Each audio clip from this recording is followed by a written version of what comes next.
Two high-scoring matchups for our Saturday night games here, with the Eagles up against the Titans, winning in a fairly close one. What's it with the Titans wanting to give away a 20-point start every single game and try and come back? Obviously, fueled by David Fifita there with a nice big score again. Two in a row now. This is, what we come to expect from Guns. They struggle a little bit in some weeks there, and then come out with really, really big scores on the other. That's some of them there, and you got some that are super consistent there with DCE, for example, which we see with his 56 and averaging 64 for the season. So Fifita was great again. A lot of people will be looking to pick him up in the next few weeks, which will be interesting. But the 5 offloads, the try assist, he was special. They're giving him the ball a lot more now. They've worked it out. He's also coming in and getting a lot more work himself, which is great. So if you held on to him, well done. If you decided to move on from him, that's very unfortunate. He was owned by over 30% of teams and now down to 17. So a big drop off, and I'm assuming a lot of people will look to try and pick him up over the next few weeks. So that's that with David Fifita. Olakau'atu there with another 70. So averaging 51.5 now after some up and down scoring so far to start the season. He came up big with a couple of tries there, and very limited on the negative side. So well done to him.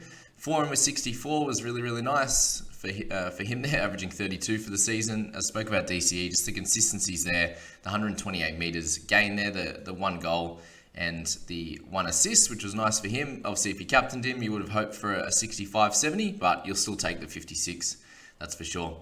Tino with 54, Kelly 50, Asako with his high score of the season there, so he was much better, but definitely not an option so far. Brimson just holding steady with a 47 as well. Paseka was nice off the bench. You got Walker there, who's been a solid option all season, just holding steady with his price at the moment, so a good score for him. Garrick with 42, so he's lost a fair bit to start the season, and he eventually might become an option at some point, especially if he plays a fair bit more time in the 1 role and Manly start to play even better. Greg Marzu's in there. Not a lot in this game, is there, in terms of fantasy relevant options? I didn't have anyone in this game personally. Philip Sammy always tends to score well, and that's why he's priced in that mid 400s there. Toby Sexton with a 33, so if you still own him, it's time to go. Unfortunately not scoring to what we thought he would. Brimson's kicking a lot more. You could see with that 47 from him, involved 173 kick meters with 204 for Toby, so not as many as a lot of people would have thought. And just the attacking stats aren't there for him as much. They've got a few options around the park. Obviously, you see what Fifita's doing on his own with the try assist and a try himself. And, they have some weapons on the left with Brimson as well. So Sexton not playing as good as he needs to. 3 forced dropouts was nice early in the game, but the 33 is not good enough. And he has to be moved on, whether it's for DCE, whether you're trying to get up to Cleary, whether you straight swap in for a gun mid or an edge. There's some of the options for you there. Both for more. So very interesting one. He's obviously started the year in a cracking fashion. Did miss the 1 game, but had 2 really big scores in amongst some low 30s, which happens for him, unfortunately. The low 30s tackles, even in the 80 minutes, with the low meters gained at 77. Unfortunately, just gives him a 33, and he's someone you could potentially look to move on over the next bunch of weeks, but he's also someone that could come out and get that 60 or 70.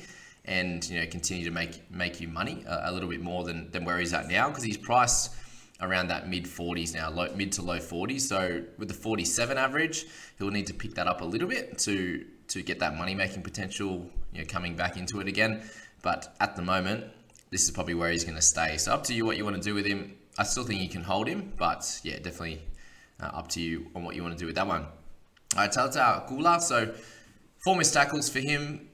It was actually pretty low in terms of his score during the majority of the game, and came back and did well enough to get up to that 25. So he'll make a tiny bit of cash without being too much. So he's not someone who's an urgent trade in this week. It's kind of scored pretty close to what we would have thought, around that 25 to 30 for him.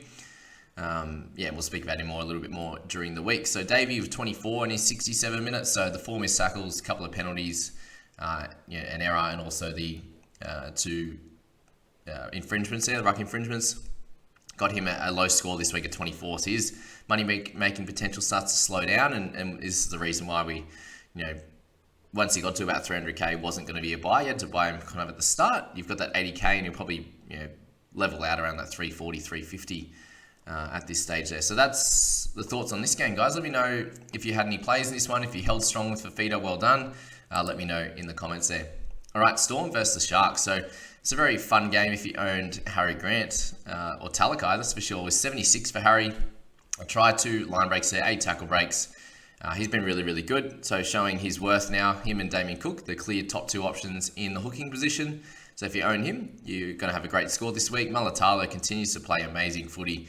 2 tries, the 4 line breaks there, 6 tackle breaks, 210 metres. So yeah, as I said, just really improving as a player week to week, and you can see that on that damaging left side with him and Talakai. With 68 for CSC for there, with the 2 try assists, the 8 tackle breaks there. The 12 tackles isn't anything crazy, but with high meters run there for the centers, and in a team that's good, he's going to continue to do well unless he loses his spot. So if you picked him up at the start, well done. If you picked him up around that 400k mark, he would have been after the good score a couple of weeks ago, then well done. You've got a 45 and a 68 there to show, so well done. Cammy Munster was 62, so again, continues to show why he's one of the premier halves, so averaging 58. So well done if you own him. Just scoring across the park, got a nice try, a couple of line breaks in there, running well, kicking a little bit as well. So good stuff for Munster. Olin was good. Blake Brayley, if you're still holding on to him, he has made a bit of cash, but averaging 48, just not one of the premier hookers when you got the Brayleys, the Grants, the Cooks, and also Randall scoring similar as well. So that's that with Brayley. You can look to do whatever you please with him. He's not owned by a massive percentage, with 6.2 there. Pat with 45, so went off a little bit early there. Got the try, got the 7 goals. He's kicking really well. I'm really impressed with how good his goal kicking's been. I think he's at about 90% for the year, so well done to him.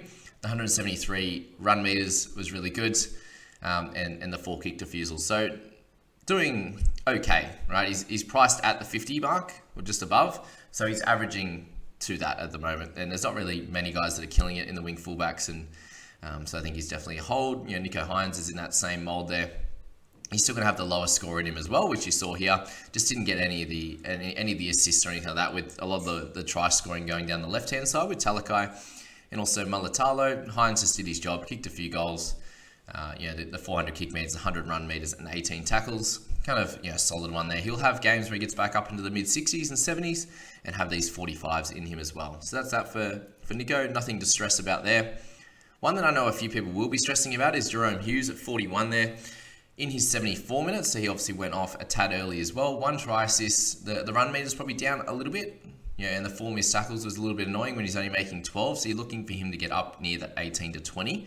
But that 41, he's still averaging 51, guys. So for Jerome at 728, similar to Pap there, he's priced at about that 52, 53 mark. And averaging pretty close to that at the moment. He's not someone that you need to look to sell. There's a lot of people that are burning so many trades at the moment. I think that guys like Jerome Hughes, yes, you might want to use him to go up to a DCE or a Cleary, but why can't you just pair him with one of them? Pair him with DCE, pair him with pair him with Cleary, for example. I think that's potentially what you should be doing with him. I understand why people would like to move on, but remember at last year, after a bit of a slower start, he then went on a run where he was averaging over 70. And it was a mixture of the try assists, just everything across the board, running and scoring a bunch of tries and just being completely dominant. So he's one of the best halves in the game, and I think that you need to think of that before you look to move him on. You knew getting him at the start of the season, for example, that he was going to be a little bit inconsistent. You'll have those games where he goes on a bit of a run for 3 or 4 weeks and averages 70, and then he'll have that period where he averages about 40. So keep that in mind for Jerome. If you got Teague Wilton, the 40 and the lowest score last week, a little bit annoying, but we kind of knew this was going to happen. He'd be averaging that 40 to 45 without the tries, and then he can get up around that 60 mark if he does happen to score a try or assist or get some attacking stats. So this is what you expect with Teague. So 617 there with a couple of lower scores now. His price rises. They're going to halt a little bit. So he's someone that gets into that mold of that mid-ranger that's kind of peaked in price a little bit. We all have a lot of these players right now. So what you do with them is completely up to you. And if you're looking to upgrade or downgrade, then I think you got to think about making sure that they're someone who's going to be a clear gun, or they're someone that's a cash cow and going to make you a fair bit of money there. And they're going to. Some of the coolers, the Taffs, how much money they're going to make us, I'm not exactly sure. So they're not a clear one that I'd be trading down to for these types of guys. So just keep that in mind. Cam McInnes had 39 in his 80 minutes. So played on the edge this game. Didn't get to run the ball too much. Did have 3 penalties, which is a little bit annoying for anyone who owns him yet. Not that it's a very high percentage of 0.7 there. But over the next bunch of weeks, if he happens to get a starting role or starting job there in the middle, I think is when you'd be looking to pick him up. So he'll be under 600k after this week. So he's down, it'll be down about 180, 190, and starts to come into our thoughts as a potential option. So Nakora is out just be the 1 week. Same with Sione Katoa. So McInnes probably ends up back on the bench, but just keep waiting until he happens to get a chance at the starting job before we look to pick him up, for example. If you still got Alec McDonald, you got a 31 out of him, so that was cool. Raymond with the lowest score this week, so again, most of the traffic went down the left-hand side. Raymond still had 3 offloads there, which was nice. Joshy King, so this is a score that I expected him to have 2 or 3 of these in the first sort of 6 or 7 games. That just based off his scores from previous years, his PPM never been amazing, and this is the type of score that you might see out of him. Obviously, it's a really low PPM at 66 minutes for 25 points, but with them having the ball a fair bit and doing really well, and it being a high scoring game, that the tackles was a bit lower for Joshy, and the 4 misses and an error and a penalty obviously drops him down a little bit. You won't see him getting 25s from here on in, but his money making will now halt as well. So he won't lose you any money this week, but he's not going to continue gaining. But you've got 187k out of him and a 41 average, so he's been really, really good for you. And again, one of those guys you can probably just hold and work it out over the next bunch of weeks as to what you're going to do with him. Brandon Smith with 24 in his 51 minutes, so he was okay as well, but it's really strange how low his points have gotten. The run meters and the tackles aren't really there at the moment, averaging 26 for the season. So there's going to be a point where he's going to get a big role in this Storm team, and whether that's at hooker for Grant if he happens to get injured, or spending time there over Origin, for example. I think during that middle of the year period, he could be a very, very interesting option at someone that we're going to probably going to get him under 500k, which is actually crazy to think about. Smithy got up to 750, 800k at points last year when he was absolutely dominant. So very interesting to see, and shows that guys come up across the season that are fallen guns or whatever has happened to them. They've got a few quiet ones through injury, like in terms of points, and they become an option throughout the season.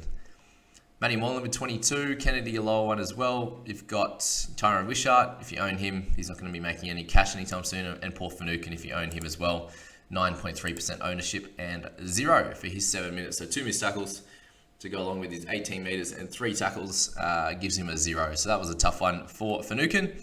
But that's it, guys. That's the 2 Saturday games. Good luck with your Sunday games. So remember, the game starts at 2 p.m. I wish you all the best of luck. And if you haven't subscribed yet, get around that. And we'll catch you in the next video.